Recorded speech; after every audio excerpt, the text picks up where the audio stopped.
Hello, c'est HR, votre chroniqueur. Alors aujourd'hui, j'ai décidé de vous parler de SNK, alias l'attaque des Titans. Alors pourquoi aujourd'hui j'ai décidé de vous en parler?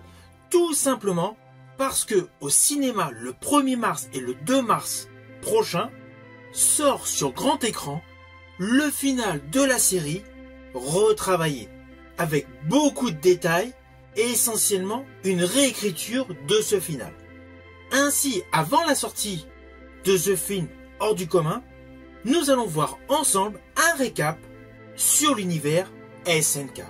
Mais avant cela, n'oubliez pas, si vous n'êtes pas abonné, pensez à le faire, pensez à la petite cloche pour les notifs et surtout pensez tout simplement à mettre en commentaire ce que vous pensez de cet univers SNK. Let's go!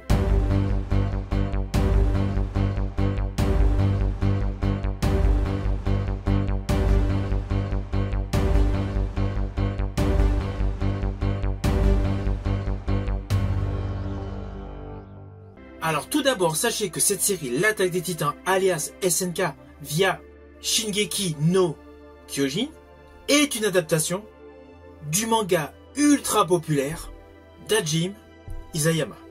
Alors désolé pour la prononciation. Tout cet animé se déroule dans un monde où l'humanité vit cloîtrée derrière des murs.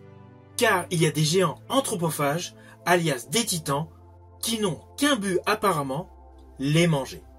Et c'est justement au sein de cette communauté humaine qu'un personnage se détache par rapport aux autres, Eren Yeager, à qui il va arriver un tas d'aventures, mais j'y reviendrai plus tard. Dans un premier temps, je vais revenir sur la chronologie de l'existence de la création de cet univers SNK, avec des dates fondamentales, notamment celle de la création du prototype des Titans par Hajime Isayama, qui a créé la première mouture en 2006. En 2009, l'attaque des Titans apparaît dans le magazine Besatsu Shonen, et c'est en 2013 qu'il y a une première adaptation pour la télé.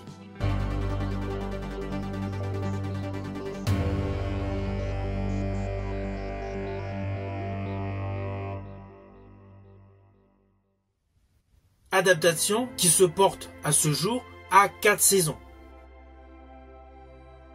La saison 1 comportait 25 épisodes, la saison 2 12 épisodes, la saison 3 22 épisodes et la saison finale, alias la saison 4, 28 épisodes plus 2 épisodes spéciaux. Ça, c'est ce qui concerne toutes les séries et les épisodes de l'univers SNK.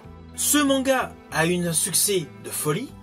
C'est pour cela qu'en 2015, il y a eu 2 films qui sont sortis au Japon. Cependant, ces 2 films qui sont sortis au Japon n'ont rien à voir avec l'anime qui sort le 1er et le 2 mars en France. Ces films de 2015 sont des live action.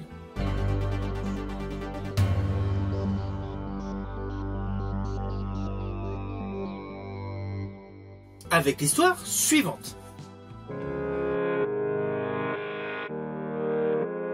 Ainsi, dans ces 2 films, nous découvrons justement ce monde futuriste où l'espèce humaine vit derrière d'immenses murs afin de se protéger face à des géants anthropomorphes. Chaque fois que ces géants arrivent, ils déciment une partie de l'humanité restante. Ceci dit, durant toutes les premières saisons, comme dans ce film, nous ne connaissons absolument pas l'origine de ces géants qui massacrent l'espèce humaine. Au fil de l'histoire, on s'aperçoit qu'il y a plusieurs murs séparant différentes strates sociales. Le film nous relate donc une absence d'attaque des titans depuis près de 100 ans. Naturellement, du fait de cette absence d'attaque, une partie des humains se pose la question, est-ce que les titans existent toujours? Est-ce que nous pouvons enfin sortir hors de ces murs? Surtout que la vie est devenue paisible. Alors naturellement, il y a une histoire d'amour entre le personnage d'Eren et de Mikasa, et le personnage d'Armin est un concepteur judicieux.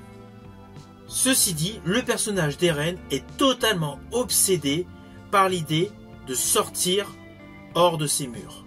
De son côté, sa bien-aimée Mikasa n'a qu'un objectif en rêve, découvrir l'océan. Alors Eren pousse ses amis naturellement à aller du côté du mur où il y a le moins de sécurité, où il y a le moins de gardes. Tandis qu'il essaye de trouver un passage, ses amis sont capturés. L'enchaînement de violence arrive assez rapidement. Il risque d'être tué lorsqu'un gardien, un ami d'enfance, les reconnaît et décide de les sauver. Et c'est là qu'à la suite d'un échange, le personnage d'Eren avec l'officier apprend la création du groupe de volontaires qui vont aller hors des murs. Naturellement, Eren décide d'intégrer ce groupe. Et c'est là justement que toute la paix d'une centaine d'années s'envole. À cet instant précis, un titan surgit. Celui-ci défonce une partie du mur et beaucoup de géants rentrent. Et là, c'est totalement l'effroi pour les habitants. Tout l'armement spécifique des humains semble totalement inadéquat. Les titans semblent invincibles. S'ensuit une bérésina totale, une peur tel un rideau s'abat sur la ville, et les titans font des carnages. S'ensuit une scène ultra émouvante où une mère de famille admet son funeste destin être dévorée par un titan. Une fois cette première attaque effectuée, Eren circule dans les décombres et semble totalement désappointé. Puis l'histoire du film avance, bascule de 2 ans et on découvre qu'une partie de cette population a fait un autre camp plus en profondeur des terres. Et là nous découvrons Armin et Eren qui sont devenus soldats pour combattre les titans. Là nous découvrons une technologie nouvelle, tout ce qui est tridimensionnel et un armement de haute technologie qui permettra à cette escouade de circuler au plus vite au cœur des titans. Par ailleurs, nous découvrons que les titans ne sont pas invincibles, ils peuvent être tués par le biais du sectionnement des nerfs au niveau de la nuque.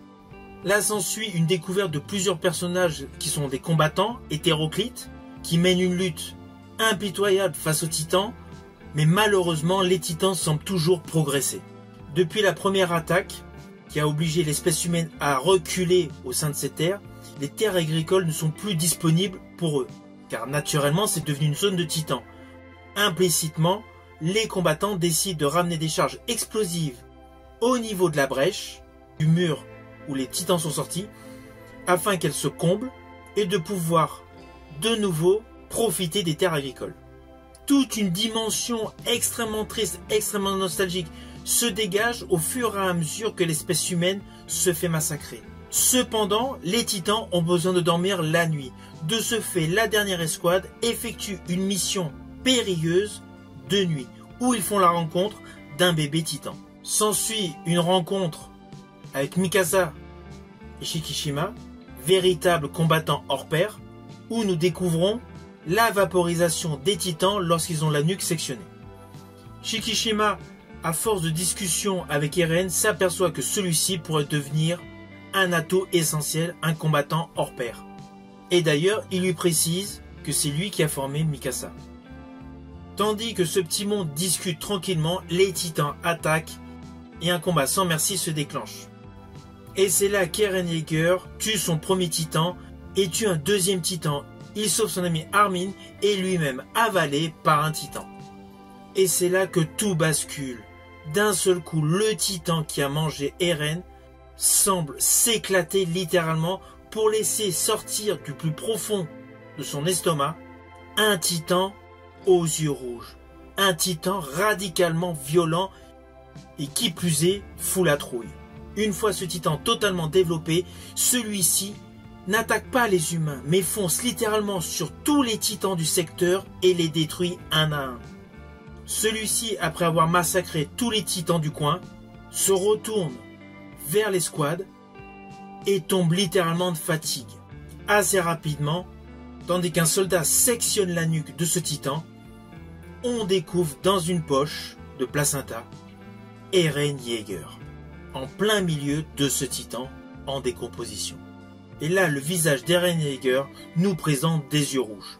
Oui, naturellement, je vous ai fait de manière très succincte, simplifiée, l'histoire de ce premier film qui correspond au premier tome du manga, avec quelques petites modifications. Je n'irai pas vous donner en détail l'histoire du second film, car si vous n'avez pas fini le manga, si vous n'avez pas vu la saison 3 et 4 sur Netflix, cela va totalement vous spoiler. Or là, ce film est le postulat de base où on apprend que Eren Yeager est un titan. Alors ce manga adapté au cinéma au Japon a été un immense succès là-bas. Malheureusement, il n'y a pas eu de version française pour les pays francophones. Le film est disponible essentiellement en support physique via Framasia, mais vous pouvez le trouver sur certaines plateformes de streaming. Naturellement, je parle de plateformes légales. Vous vous doutez donc que le manga ayant un super succès, que la série aux 4 saisons a cartonné partout, implicitement, les 2 films au Japon ont cartonné. C'est pour cela que la Warner Bros a décidé d'en faire une adaptation pour le sol américain. Alors pour le moment, il y a eu plusieurs noms de réalisateurs américains attachés à ce projet, comme Gareth Edwards, le réalisateur de Godzilla. Mais à ce jour, rien n'est figé. Il est évident que dans les années à venir, il y aura un film américain adapté du manga, mais actuellement, rien n'est figé sur un calendrier. Ceci dit, pour tous les fans d'SNK dont je fais partie, il ne faut surtout pas rater l'Attaque des Titans, la dernière attaque. Disponible au cinéma le 1er et le 2 mars en France. Alors perso, j'ai fini toutes les saisons sur Netflix. Mais je suis totalement hypé par ce nouveau travail, ce remaniement d'histoire, cet apport supplémentaire que nous allons pouvoir découvrir au cinéma. Surtout que cette série animée est gorgée d'émotions, elle est extrêmement dramatique, elle a des personnages extrêmement bien développés avec des retournements émotionnels. Bien évidemment avec des scènes d'action intenses. Et même si c'est un animé, il y a énormément de passages gore. C'est pour cela que cet animé est principalement destiné, selon moi, à des plus de 14 ans. Naturellement, ce n'est que mon opinion.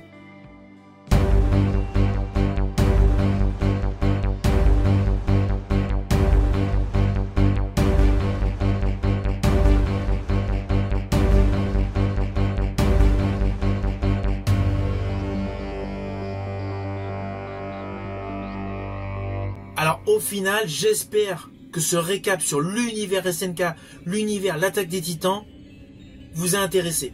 Naturellement, je vous ferai mon retour une fois que j'aurai vu au cinéma ce fameux final d'SNK retravaillé.